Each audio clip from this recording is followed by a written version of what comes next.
അധികം കൃഷികളൊന്നുമില്ല, വളരെ കുറച്ചേ ഉള്ളൂ. പക്ഷേ ഉള്ളതൊക്കെ ഞാൻ പ്രോപ്പറായിട്ട് മെയിൻറ്റെയിൻ ചെയ്യാനും കെയർ കൊടുക്കാനും ഒക്കെ ശ്രദ്ധിക്കാറുണ്ട്. അതിലൊരു 80% സക്സസ് ആകും. ഒരു ചെടി നട്ട് കഴിഞ്ഞാൽ അത് പച്ചക്കറി ആണെങ്കിലും നമ്മുടെ പൂച്ചെടികളാണെങ്കിലും അതിന് അത്യാവശ്യം വേണ്ടത് മെയിൻ്റനൻസ് ആണ്. അതിന് പ്രോപ്പറായിട്ട് വളം വേണം, വെള്ളം വേണം, കീടനാശിനി വേണം. എല്ലാം നമ്മൾ സമയാസമയം കൊടുത്താലേ അത് നല്ലതായിട്ട് നമുക്ക് ഫലങ്ങളും തരുള്ളൂ. അങ്ങനെ ഞാൻ എങ്ങനെയാണ് എൻ്റെ ചെടികൾക്ക് പ്രോപ്പർ കെയറും മെയിൻ്റനൻസും കൊടുക്കുന്നതെന്ന് കാണിച്ചു തരാം. പാവല്, പടവല്, സാലഡ് കുക്കുംബർ അങ്ങനെയൊക്കെയുള്ള കാര്യങ്ങളിൽ അതെല്ലാം മെയിൻലി ക്രീപ്പേഴ്സ് ആണല്ലോ. ഇവരെയൊക്കെ ഞാൻ പ്രൊട്ടക്റ്റ് ചെയ്യുന്നത് കുപ്പിക്കുള്ളിലാക്കിയാണ്. അപ്പോൾ ഈ കുപ്പി നമുക്ക് റീയൂസബിൾ ആണ്. പിന്നെ നമുക്ക് ഒരാളുടെ ആവശ്യം കഴിയുമ്പോൾ അതെടുത്ത് സൂക്ഷിച്ച് വയ്ക്കാം, അടുത്ത ആൾക്കത് നമുക്ക് ഇട്ട് കൊടുക്കുകയും ചെയ്യാം.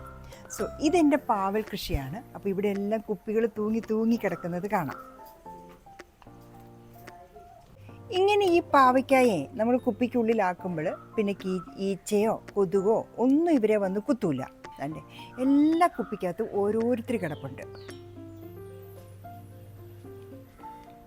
നമ്മുടെ ക്രീപ്പേഴ്സ് ഉണ്ടല്ലോ, പാവൽ, പടവൽ, കുക്കുംബർ, പയറ്, ഇങ്ങനെയുള്ളവർക്കെല്ലാം നല്ല രീതിയിൽ കയറിപ്പോകാനും പടർന്ന് പന്തലിക്കാനും അത്യാവശ്യം വേണ്ട ഒരു ഏരിയ നമ്മൾ അവർക്ക് ക്രിയേറ്റ് ചെയ്ത് കൊടുക്കണം.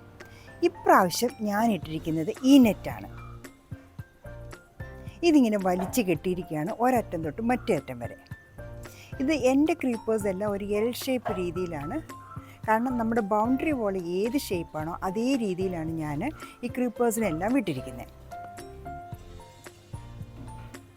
അപ്പോൾ നെറ്റിൻ്റെ മുകളിലാകുമ്പോൾ ഇവർക്ക് നല്ല രീതിയിൽ സ്ഥലവും കിട്ടും, അറ്റ് ദ സെയിം ടൈം നല്ലതുപോലെ സൺലൈറ്റും കിട്ടും. ഇവിടെ ഒരു പാവയ്ക്ക ഈ നെറ്റിൻ്റെ അടിയിൽ കൂടെ ഞാൻ എടുത്തിട്ടുണ്ട്. അതിനെ ഞാൻ എങ്ങനെയാണ് കുപ്പിക്കകത്ത് കയറ്റുന്നതെന്ന് കാണിച്ചു തരാം. സോ ഇങ്ങനെ അങ്ങ് കൊണ്ടുവയ്ക്കും. ഈ കുപ്പി അറിയാമല്ലോ, നമ്മളുടെ അടി ഓപ്പൺ ചെയ്ത് ഹോളിട്ട് പിന്നെ ഇതാണ്ട് ഇങ്ങനെ ഒരു ജസ്റ്റ് ഒരു ടൈയും കൂടി ഇട്ടിരിക്കുകയാണ്. ഒരു കയറ് പോലത്തെ നമുക്ക് വാങ്ങാൻ കിട്ടുന്ന പ്ലാസ്റ്റിക്കിൻ്റെ ടൈ ഇല്ലേ, അതാണിത്.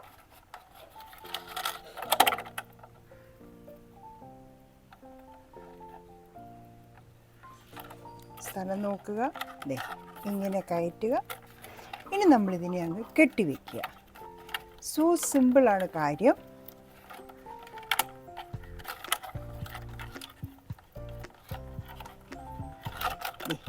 ഇത്രയേ ഉള്ളൂ. നമ്മുടെ പാവയ്ക്ക ഈ കുപ്പിക്കുള്ളിലായി. അപ്പോൾ ഇനി ഈച്ചയും കൊതുകൊന്നും ഇവരെ തൊടത്തില്ലല്ലോ. സോ ഇങ്ങനെ സിമ്പിൾ ടെക്നിക്കാണ് ഞാൻ എൻ്റെ കൃഷിക്ക് ഉപയോഗിക്കുന്നതെല്ലാം. അതും ഇതെല്ലാം റീയൂസബിളാണ്. ഇപ്പോൾ ഒരാളുടെ എടുത്ത് കഴിയുമ്പോഴേക്കും നമ്മൾ ആ കുപ്പി എടുത്ത് സൂക്ഷിച്ച് വയ്ക്കും. അത് അടുത്ത ആൾക്ക് അടുത്ത പ്രാവശ്യം നമ്മൾ നടുമ്പോഴേക്കും വരുമ്പോഴേക്കും നമ്മളിങ്ങനെ കെട്ടിക്കൊടുക്കും. നമ്മുടെ കുപ്പികളെല്ലാം തീർന്നു. അതുകൊണ്ട് ഞാനൊരു പ്ലാസ്റ്റിക് കവറും കൊണ്ട് വന്നിട്ടുണ്ട്. ഇപ്പം നമുക്ക് തൽക്കാലം ഈ കവറിൽ അഡ്ജസ്റ്റ് ചെയ്യാം. എന്നിട്ട് നമുക്ക് കുപ്പി എവിടെ നിന്നെങ്കിലുമൊക്കെ പെറുക്കി എടുത്തുകൊണ്ട് വരാം. കാരണം എനിക്ക് കവറിനേക്കാളും ഇഷ്ടം കുപ്പി തന്നെയാണ്. കാരണം കുപ്പിക്കകത്താകുമ്പോഴേ നമുക്കിത് കാണുകയും ചെയ്യാം, ഇത് എത്രത്തോളം വളരുന്നു എന്നുള്ളത്. അപ്പോൾ അതില്ലാത്തത് കൊണ്ട് ഞാനിത് കവറിൽ കൂടെ അഡ്ജസ്റ്റ് ചെയ്തു. ഒന്നും കാണാൻ പറ്റൂലെന്നേ, ഇതിനകത്തുണ്ട്, നമുക്ക് പക്ഷെ കാണാൻ പറ്റൂല. സോ കുപ്പിയുടെ ക്ഷാമം കാരണം നമ്മളിവിടെ കവർ കൂടി ഇട്ട് അഡ്ജസ്റ്റ് ചെയ്തിരിക്കുകയാണ്. ഇന്ന് തൊട്ടിനി അടുത്ത കുപ്പി പെറുക്കൽ സ്റ്റാർട്ട് ചെയ്യണം. ഇതാണ് ഞാൻ പറഞ്ഞ ആ ഡിഫറൻസ്. പാവയ്ക്ക് എത്രത്തോളം വലുതായെന്ന് നമുക്ക് ഈ കുപ്പിയുടെ അകത്തൂടെ കാണാൻ പറ്റും. കാരണം നമ്മുടെ കുപ്പി ട്രാൻസ്പെറൻ്റ് ആണല്ലോ. പക്ഷെ കവറിനകത്താക്കിയാൽ കണ്ടോ, അകത്ത് എന്ത് സംഭവിക്കുന്നോ എത്രത്തോളം വലുതായെന്നോ ഒന്നും നമുക്കറിയാൻ പറ്റില്ല. അതുകൊണ്ട് ഞാൻ എപ്പോഴും ഇങ്ങനെയുള്ള സാധനങ്ങൾ പ്രൊട്ടക്റ്റ് ചെയ്യാൻ വേണ്ടി പ്രിഫർ ചെയ്യുന്നത് കുപ്പി തന്നെയാണ് കേട്ടോ. ഇന്നിപ്പോൾ ഇവിടെ കമ്പൈൻഡാണ്, എനിക്ക് കുപ്പികളില്ലാത്തത് കൊണ്ടാണ് നമ്മളിങ്ങനെ ചെയ്തിരിക്കുന്നത്. അടുത്തതേ നമ്മുടെ പയറാണ്. അവരിതാണ്ട് ഇങ്ങനെ വള്ളിയിട്ട് നിൽക്കുക. ഇനി പന്തൽ ഓൾറെഡി നമ്മൾ ഇട്ടിട്ടുണ്ട്. ഇനി ഇവർക്ക് നമ്മൾ വഴി കാണിച്ചു കൊടുക്കണം. എങ്ങനെ മുകളിലോ ഈ പന്തലിലേക്ക് എത്തിച്ച് ഇവർക്ക് കയറിപ്പോകാനുള്ള വഴി കാണിക്കാനേ ഒരു കല്ലും ഒരു കയറും മാത്രം മതി. പിന്നെ ലാൻഡിങ് ഏരിയ ഇവിടെ നമ്മൾ ഓൾറെഡി റെഡി ആക്കിയിട്ടുണ്ട്. അപ്പോൾ ഈ കല്ലെടുക്കുക, കയറിങ്ങനെ കെട്ടുക. ജസ്റ്റ് ഈ കല്ലിളകി പോകാണ്ടിരിക്കാൻ നമ്മളൊരു കെട്ട് കെട്ടുന്നു, അത്ര മാത്രമേ ഉള്ളൂ. ഇങ്ങനെ ഒന്ന് ടൈറ്റായിട്ട് കെട്ടിയേക്കുക. അടുത്തതായിട്ട് നമുക്ക് ഇതിൻ്റെ ഈ അറ്റം ഉണ്ടല്ലോ, ഈ അറ്റം നമ്മുടെ ഫ്രീ എൻഡ്, ഈ ഫ്രീ എൻഡിനെ നമുക്ക് എവിടെയാണോ നമുക്ക് അവരെ അറ്റാച്ച് ചെയ്ത് മുകളിലോട്ട് കയറ്റി വിടേണ്ടത് അവിടത്തേക്ക് കെട്ടുക.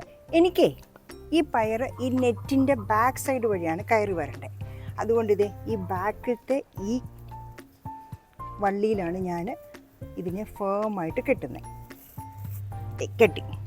പക്ഷേ ഇതേ നമ്മുടെ വള്ളി ഇപ്പോഴും ഇങ്ങനെ ലൂസായിട്ട് കിടക്കുക. നമുക്കിതിനെ അഡ്ജസ്റ്റ് ചെയ്യാം. ദേ ഒന്ന് ചുരുട്ടിയാൽ മതി. ഹൈറ്റും അഡ്ജസ്റ്റഡായി. ഇനി നമുക്ക് ആവശ്യാനുസരണം ഇവരെ ഇതിലേക്ക് കയറ്റി വിടാം.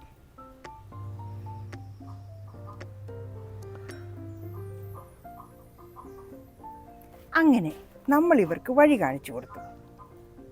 നേരെ നിൽക്കടാ. ഇതെല്ലാം ഞാൻ നേരത്തെ കയറ് കെട്ടിക്കൊടുത്ത് കയറ്റി വിട്ടവരാണ്. ഇവരൊക്കെ പന്തലിൻ്റെ മുകളിലേക്ക് സ്പ്രെഡായി തുടങ്ങി.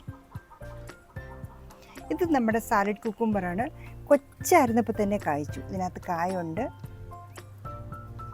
അടിയിൽ നിന്ന് തന്നെ കാവുന്നു. നമ്മൾ അവനെ കുപ്പിക്കുള്ളിലാക്കി. പയർ ഇങ്ങനെ പോകുന്നു എൻ്റെ വള്ളിച്ചെടികൾ. ഇതിങ്ങനെ പോയി അങ്ങനെ തിരിഞ്ഞ് അങ്ങോടെയാണ് പാവലും എല്ലാം കിടക്കുന്നത്. അടുത്തതായിട്ടേ ഈ മെയിൻ്റനൻസ് പണിക്കകത്ത്, അതായത് ഡെയിലി നമ്മൾ ചെയ്യേണ്ട കാര്യങ്ങളിലും ഇമ്പോർട്ടൻറ്റ് പാർട്ട് വഹിക്കുന്ന ഒന്നാണ് നമ്മുടെ കീടനാശിനികൾ. അതിനുവേണ്ടി ഇങ്ങനെ ഒരു സ്പ്രേ ബോട്ടിലുണ്ട്. ഞാനിപ്പോൾ ഉപയോഗിക്കുന്നത് നമ്മുടെ നീം ഓയിൽ മിക്സാണ്. ഇത് ആഴ്ചയിൽ ഒരു ദിവസം മസ്റ്റായിട്ട് അടിച്ചു കൊടുക്കേണ്ട ഒന്നാണ്. ഒരു 5 ml, അതായത് ഒരടപ്പ് നമ്മൾ ഡൈല്യൂട്ട് ചെയ്യുക 1 ലിറ്റർ വെള്ളത്തിൽ. എന്നിട്ട് നമ്മൾ അടിച്ചു കൊടുക്കുക. ഇത് നമുക്ക് വീട്ടിലും ഉണ്ടാക്കാം, കടയിൽ നിന്ന് വാങ്ങാനും കിട്ടും. 5 ml മതി. അതായത് ഈ അടപ്പിന് ഒരടപ്പ്. നമ്മുടെ സ്പ്രേ ബോട്ടിലേക്ക് ഒഴിക്കുക. ഇതെൻ്റെ 1 ലിറ്ററിൻ്റെ ബോട്ടിലാണ്. ഇനി ഇതിലേക്ക് നമുക്ക് വെള്ളം ഫില്ല് ചെയ്യാം. സോ 5 ml നമ്മൾ ബാക്കി 1 ലിറ്റർ വെള്ളം കൂടി ആഡ് ചെയ്തു. എന്നിട്ട് നന്നായിട്ടൊന്ന് ഷേക്ക് ചെയ്യുക, പമ്പ് ചെയ്യുക. ഇനി സ്പ്രേ ചെയ്യുക. ഇത് സ്പ്രേ ചെയ്യുമ്പോഴേ ഈ ഇലയുടെ അടിയിലേക്ക് നല്ലപോലെ സ്പ്രേ ചെയ്യണം. ഒന്ന് പൊക്കി പിടിച്ചിട്ട് അടിയിലേക്ക് കൂടെ സ്പ്രേ ചെയ്ത് കൊടുക്കുക.